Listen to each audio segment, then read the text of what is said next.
Today's episode of Off the Timeline is titled The 1997 Title Game That Never Happened But Should Have. What if I told you the most important game of the 1997 college football season never happened? And in this alternate universe, we're not talking about Michigan or Nebraska, but a game that could have settled everything from over the years. Tennessee versus Texas A&M. Peyton Manning versus a system that was originally built by Bear Bryant. The future of football versus the past that refused to go away. And in this alternate timeline, these two teams meet. But first, let's set the table for the decision that changed everything. In 1957, Bear Bryant is offered the job of head coach at Alabama. In our timeline, he takes that job, builds a dynasty, becomes immortal. But in this alternate universe, he says no. He stays at Texas A&M. Why? Because unfinished business mattered more than legacy. The Junction Boys, the culture, the idea that Texas football could dominate the South and not just exist alongside it. And this time, Texas A&M backs him fully. Facilities, control, recruiting reach, everything. And that sets the table for the ripple effects. And this is where we need to walk things forward because this is where it gets real. Texas A&M becomes the prototype, and Texas A&M becomes something college football hadn't quite seen yet. Defense first dominance, time control offense, national recruiting footprint. They're not flashy, but they sure are inevitable. They start pulling players out of Louisiana, Tennessee, and even Alabama. Before the SEC becomes the SEC, Texas A&M becomes the idea of it. Alabama without Bear Bryant. Alabama is still good, but they're not mythical. In this alternate universe, they cycle through strong teams, frustrating teams, and near misses.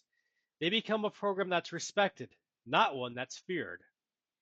Auburn rises into the vacuum. Auburn sees an opening and they take it. By the 1980s, they're the most dangerous and prominent program in the state. And when Bo Jackson arrives, he doesn't share the spotlight. He becomes the face of Southern football. And eventually, Tennessee becomes the program. And this is the most important ripple effect of all. Tennessee becomes the most stable program in the SEC, the most visible brand nationally, and the default power in the South. So when Peyton Manning commits, he's not chasing greatness, he's stepping into it. And also in this alternate universe, Vanderbilt finds an identity. While they never become elite, they become very dangerous. They're disciplined, smart, and capable of ruining your season in November. The team older fans respect even if they don't win titles. And in 1997, well, that turns out to matter more than you think. And that sets the table for the 1997 season, where everything converges. Tennessee has Peyton Manning, precision offense, total control at the line, and the best version of this team. Texas A&M, they're not flashy, but they're terrifying, and they've still managed to hold on to the same philosophy that Bear Bryant built. They don't beat teams, they erase them. Auburn, they are loaded with talent, exciting, but very inconsistent. The kind of team that can beat anyone and lose to Vanderbilt the next week. And speaking of Vanderbilt in this alternate universe, they're 8-2. Nobody's talking about them, which is exactly how they like it. And late in the season, they pull the upset that changes everything. And that sets the table for the moment. November. Auburn versus Vanderbilt. Auburn is rolling. Top 5 team. BCS dreams technically alive. And Vanderbilt, they slow the game down. They force mistakes. Win 17-14. And just like that, the SEC picture fractures. And suddenly, we're headed for something larger than a conference title. And that sets the table for the game that never was until now.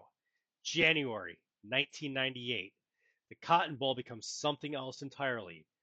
Not just a bowl game, but a national championship in disguise. Number 1 Tennessee, number 2 Texas A&M. Manning versus the Bear Bryant system. First half, Tennessee moves the ball, but A&M bends and doesn't break. Lots of field goals and the game moving fast, and A&M leads 13-9 at halftime. Second half, A&M leans into it, run, run, and defense. Tennessee starts to feel it. Time is slipping, and possessions are disappearing. We get to the final drive. Peyton Manning gets the ball down 2017. 2 minutes left. This is his moment. He drives. Precision. Calm. Control. Ball in the air. Contact. No flag. Incomplete. Game over. Texas A&M wins. And in this alternate universe, the Southwest Conference survives longer than it should already, and this result helps extend that. The SEC is furious. Tennessee claims they're denied a title, and college football, they get a split national championship that feels unfinished, albeit one very, very different from the one in our universe. Peyton Manning still becomes a legend, but now there's a question that never goes away. What if he had one more chance? And Bear Bryant, he never coached in Alabama, but his system still shaped the South just from Texas A&M instead.